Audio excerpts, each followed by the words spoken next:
Good morning. I got the combine out today. We're going to do a little work to the combine. We've got a couple of things to add to it. Some improvements and stuff, and some, just for fun stuff. Like the flag we're going to put on our unloading auger. Okay, I bought something else. Let me show you.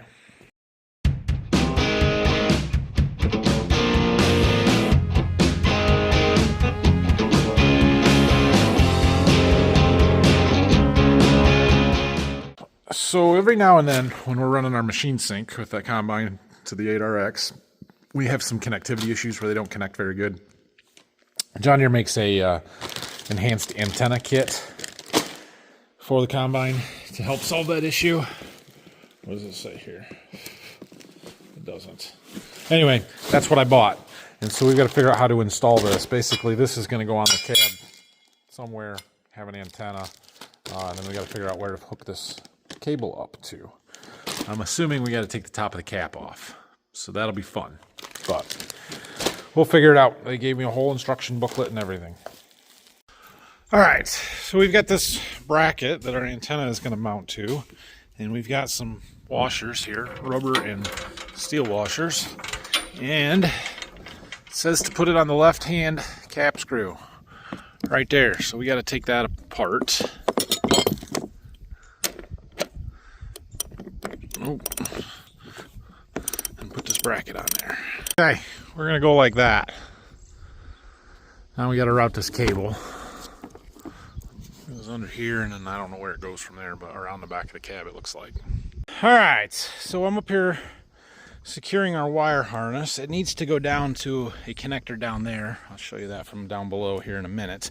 As I'm up here doing this, I'm looking at these plates on the front of the cab that appear to be covering up antenna ports. I'm wondering if, I don't know, if all of this stuff is already there and all I have to do is take that cover off and put this antenna on there. I don't know what else you would put on them. But it doesn't say anything about them in the book. It doesn't say it in the manual for this antenna kit. So I think we're just gonna leave it. Does anybody know? Anybody know what those two covers are for there? Let me know. Alright, so there's the top of the cab roof. Here's our cable. We need to secure it coming down the back of the cab. And then we're going to go in through this panel here. So it says to take all of these connectors out, to take it apart. And we got to take these bolts off here. But that's how we're getting into the cab. And I'm not sure what's behind there, but we are about to find out. These connectors, these are all for our cameras. Input 2... Input 1, AR, 3 and 4. Those are the cameras in the grain tank and all around the combine. I'm not sure what these ones are for over here. Anyway, we're not going to mess with those. So let me see how.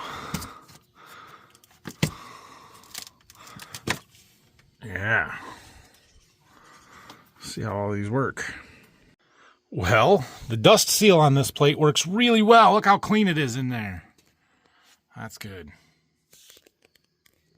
Now, where the wire that I'm trying to find is, I have no idea. Okay, I gotta go read the directions and see what's next. I think we have to drill a hole, like somewhere in here or something. All right, well, there is our connector. Freshly installed. Now I gotta go read the book again, figure out where the little wire harness that came with that for the inside there is supposed to go. I wonder if we gotta tear apart the inside or probably remove the operator's manual compartment or something. I don't know. The cup holder is the cup holder. We gotta reach down through the cup holder. Not the cup holder. It's this little floor mat and cover that goes. Ooh, how do I get that off? I thought I had it. Anyway, it goes beside the seat here. I don't know how. That should lift off of there. Oh, it says to pull. Like that. Okay. Look at all the computers. One of those has an antenna on it. that we need to change. Is it this? I don't know if it's that. It's something. Oh, you can't see. Is it this one maybe? I don't know. I need to read them and look a little closer.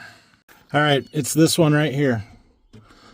We had to unhook this wire that says Wi-Fi on it and hook that one up to that spot. Basically, we're changing the antenna on this, replacing the one that's already existing. I don't know where that cable goes.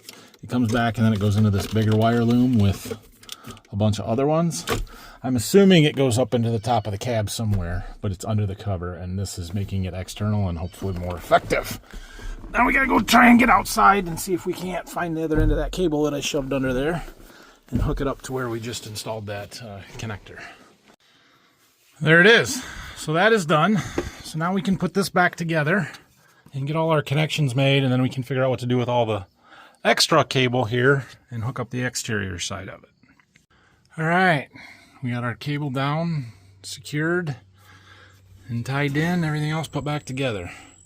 Should be good. We gotta go put our cab back together inside there, and then I think we're done.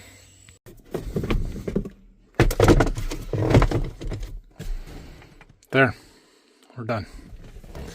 Okay, oh, we gotta put this back. I don't really have a good way to test this until we're in the field. And if we still have issues, we gotta put one of these kits on the tractor. But I don't think the tractor's as big of an issue as the combine, because that antenna being kind of buried and behind all the grain tank covers and all the stuff makes the signal not get out quite as well. Versus the tractor, the cab's pretty well open. Nothing blocking it. So hopefully that'll work better. Next up here is our flagpole kit. And I'm getting a little skeptical on this. We're going to put it together and see what it looks like, but I'm concerned about height. So anyway, we got this fiberglass flagpole. There's two sections. We got to rivet them together.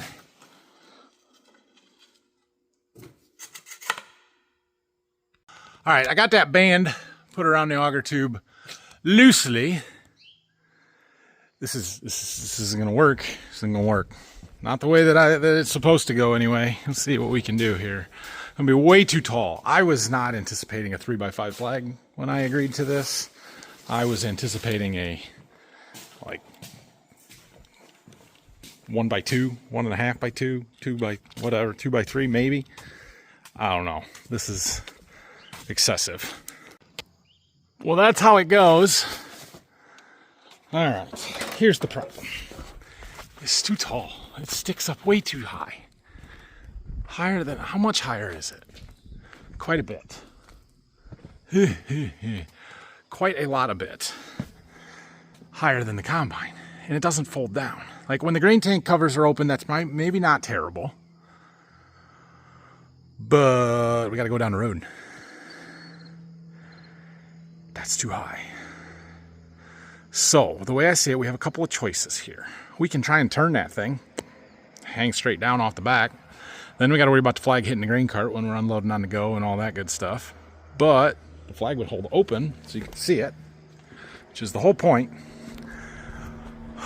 We could move everything down and cut that pole off because we got an extra, 1.5 feet there before the flag starts, and just have it down lower. That would be better. Or we can not do it at all, which is a perfectly fine option as well. Could do that, but then I have to worry about it backing into corners and stuff.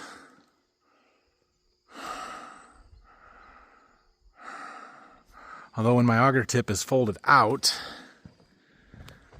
it would be sticking out the side and probably not farther than my duals and ladder. That might work. I don't know. This is going to get ripped off. I can almost guarantee it. I don't hate that. The other option that I see here is forget the auger and try and figure out a way to tie that pole to our ladder.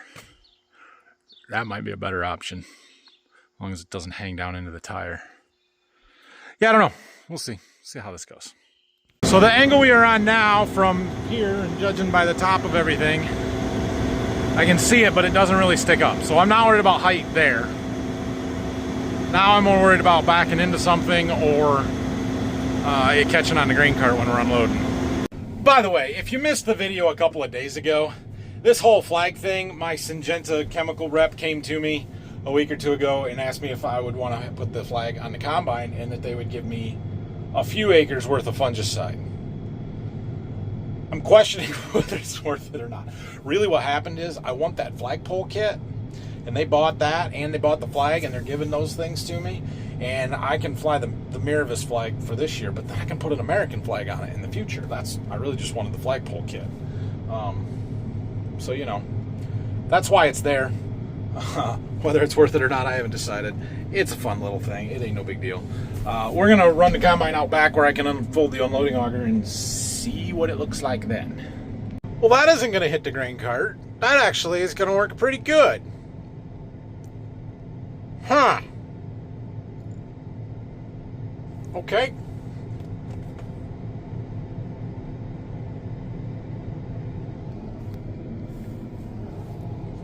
Watching the mirror here. Are we cool with that just hanging out there in my mirror all day? Meh. We're going to leave it for now and try it. It might not last, but we're going to leave it for now. I was hoping today it would dry up enough we could get in the fields and do a little fertilizer spreading. That looks pretty unlikely because, well, we got another 1/10 of an inch of rain or so last night. And it's just a crappy, cloudy day. Nothing's drying out, so I don't know. That's probably not going to happen. I do have somebody coming to pick up a bulk bag of wheat here in about an hour, so we're going to stick around for that. All right, well, we got rid of another bulk bag, but we replaced it with 2 pallets of paper bags. I had a guy needed 80 units of paper bags, so they just dropped that off for me. We'll see when they want to come in. He's going to come pick that stuff up too, and we'll go from there. All right, it is lunchtime and time for me to go find something to do. I am going to take a little time here this afternoon to go look at some corn. One, I wanted to get up to our irrigated field and see what the rain gauge says up there. And 2, I want to look at our treated versus untreated check strip up there and see what kind of visible differences there are and what things look like. So let's go do that. Well, oh, it's still alive. I was going to say, it looks like a little over an inch. And the butterfly. It still does. I just didn't expect that butterfly to still be alive. We'll get him out of there. Looks like about 1 1/4 inches, 1 3/10 to me. It's about the same as at home. That's good. Ah, flew away and everything. Look at that. All right, let's go look at the corn. We need to get up here and winterize this. Get this stuff taken. I should throw that stuff right in the back of the gator right now. But it's heavy. I don't have anybody here to help me. Yeah, we should do that. Somewhere out here is my check strip. Let's walk out there, see what we can find. I brought a tape measure. We can do some stand counts. We can attempt to do a yield estimate here. I don't know how accurate it will be, but we can try. Okay, I got to figure out where we're at exactly here. I can clearly see a track from our 360 rain machine right here. We can see tire prints right here. And we can see tire prints right here. So this was the center tire. So if we go 12 rows over from this one, 1, 2, 3, 4, 5, 6, 7, 8, 9, 10, 11, 12. My hunch is that this is the split. Now I'm going to walk over here and see if we see tracks in the middle of this pass too, but I'm guessing that it's right here. And the fact that this row that overlapped, because my section controller wasn't right, starts with that one and not this way, gives me more proof that we're on a planter split at least here. So this would be the center of that planter pass. You can see we don't have the same tire traffic that we would have had if the rain machine ran here. I see no wheel tracks in this row. So this is our check strip. We're going to go about 3 or 4 rows off of the split each way, and we'll go out here and check. I'm going to walk a ways down the field, and we'll see what things look like. So right now I am standing in the split row. If you look out this way, you can see we've got a little bit of green, but mostly what we're noticing is that the tops are still standing upright. This corn's not super tall, but it's still got some height to it. When we turn and look the other way, it's much shorter. A lot of the tops are breaking out, or it just wasn't very tall to start with.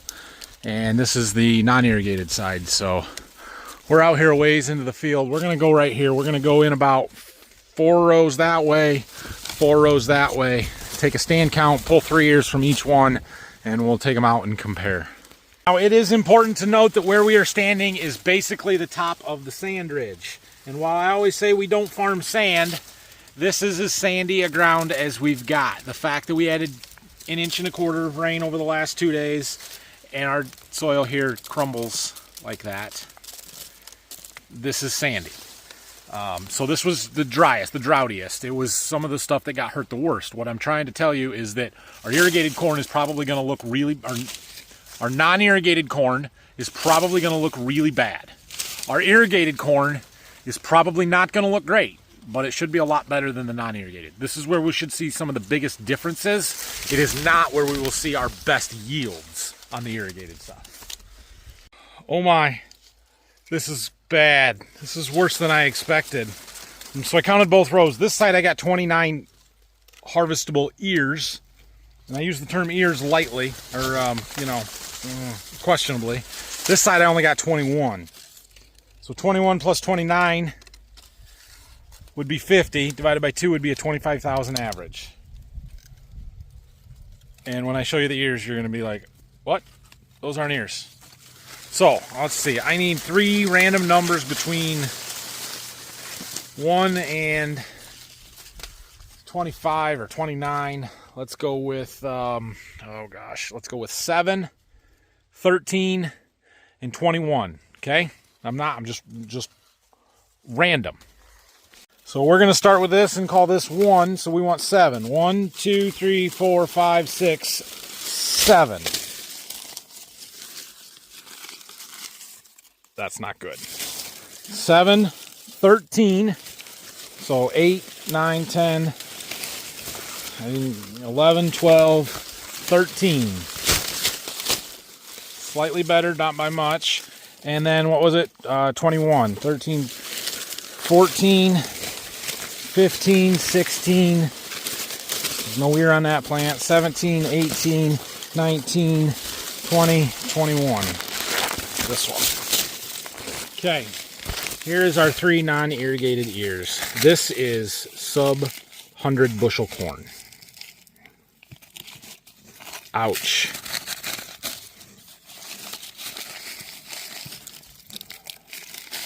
And I tried to do that as randomly as possible, but you guys, none of these ears are really much better. There was one good one right here. This is a nice ear that would have been a nice one, but this ear sucks. That ear's better, but they're next to a skip. This ear, terrible, terrible. Let me just husk some back. We won't count them in our yield, but just so I can show you. Okay, starting here, we start with a nice ear. Terrible ear. No ear. No ear. No ear. They're there. They're just all shriveled up. They never produced anything. Terrible ear. Terrible ear. No ear. This is one that we picked. Okay. Terrible ear. Good ear. Good, really nice one. Terrible ear. Terrible ear. Oh boy, this is going to be bad corn. Right here, this is going to be really bad. So, we're going to go that way. Be 8 rows. 4 rows into the watered side of it and see how much better it looks. I was going to carry these ears out and do our yield check outside the field, but we might as well just do it here. There isn't that much there. So we're going to count rows and kernels on these as best we can and do a little math. Okay, so we know that we're at, 25,000 population. I counted up the kernels on each of these ears. This one here was a 16 by 16 ear, which is awful. I think one of these was a 18 by 29 and one was a 18 by 25 or something like that. I don't know. Either way, I put them into my little calculator, and at 100,000 kernels per bushel, it comes out to 105. If you think you're optimistic and those are 90,000 kernel per bushel kernels, well, then we're up to 117. Honestly, I thought it would be in the 50 to 70, 75 range. So that's not horrible. Let's go look at some good corn. Hopefully good corn. But remember, it's the difference that matters, not the top end. Again, widely variable on our population counts. I got 34 on this side, which was really good, but I only got 24 on this row. So Yeah, is what it is. 24 and 34 would be, what's our average there? 29? 29. So we'll use 29,000 for this calculation, which is lower than what most of this field's going to be. But again, we had a few barren ears over here, or barren plants. That one there doesn't have an ear. This one I don't think I counted. This one I definitely did not count. But then there's a lot of other big ones. So we're going to pull the same, what was it, 7, 13, and 21. And we'll see what those ears look like. So we're going to start with this 1, 2, 3, 4, 5, 6, 7, 8, 9, 10, 11, 12, 13. Oh, that's a bad one. No, that was not an ear I counted. There's nothing on that one. It's really spongy. So we'll go, this one is 13. 14, no, not 14. 14, 15, 16, 17, 18, 19, 20. These are not great ears either. But they're better than the last ones. Dang. That one there is total crap. Moldy. But we've got these ears that make me feel better. Okay. Wish I could have picked one of those, but they weren't in the right spot. Alright, let's count these up. 177. Is that what it said? 177. That's 29,000 of those ears at 90,000 kernels per bushel. If you say there's only 100, which these look better, the kernels look bigger, so it's probably closer to 90 or maybe even 80,000. But even if you said 100, it's 153. So 153 to 177 is better than 105 to 117. So yeah, every bit of 50 bushel difference from irrigating. That's what we expect. Still crappy irrigated corn. It's not good. But this is the worst of the worst, right? We picked the top of the sand ridge where it was the most evident, and I knew that we weren't getting enough water on. Even where we were irrigating here, we weren't able to put enough on. So, but we made a big difference. What we should do is keep walking, get on the river bottom ground in the back there, and go take a sample back there. And I bet we see drastically different results. After that little adventure, I'm not feeling so good. So, we're going to go find a good spot in this field and do that again. Now, it won't be an irrigated versus non-irrigated, but we can at least find something on the heavy ground that should look significantly better than both of those. Yeah, this is different. This is different here. This is tall corn. This is good. This is good. The ears aren't huge, but the stand is really good. Let's take a count. Yeah, the stand is better. We got 35 on this side and 34 on this side, and that is an average of 34,500 per acre. That's a lot. For those of you that don't know, because I didn't explain it today, if we measure out 17 feet 5 inches, that is 1/1000th of an acre. And so when we count the number of ears in 1/1000th of an acre, and we multiply it by 1,000, that gives us our population per acre. I do 2 rows, so I basically count 2,000ths of an acre, and then we divide it by 2 times by 1,000.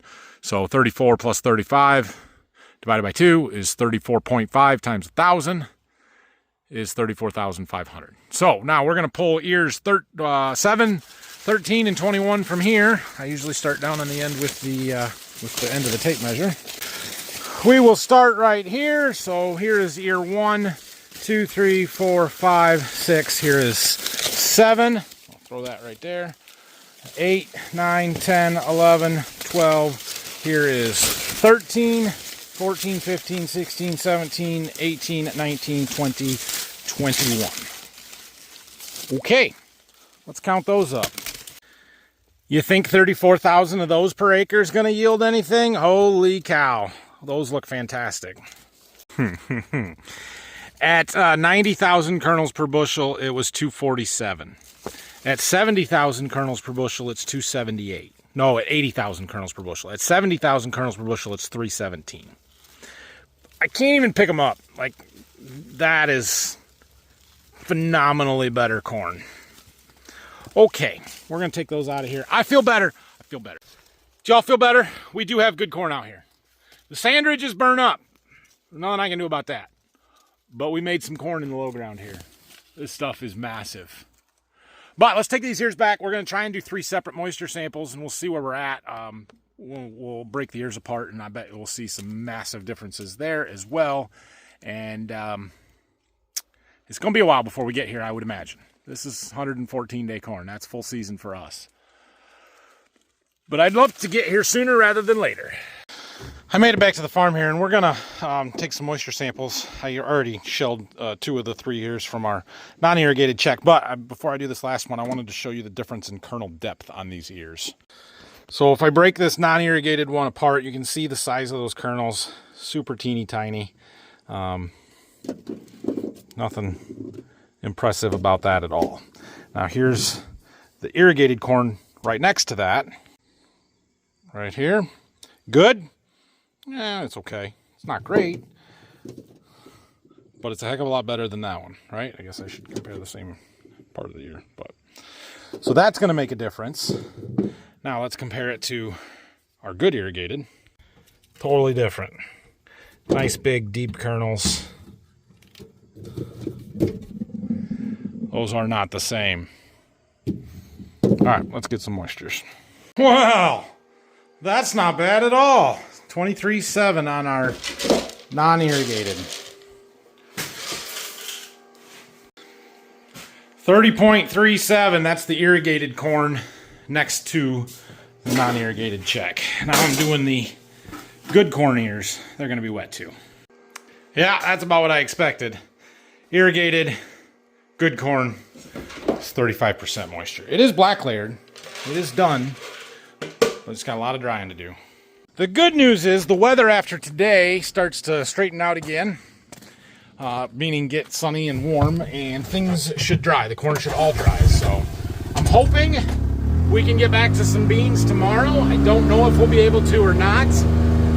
We might be able to get some fertilizer spread like I was hoping to do today. That didn't happen.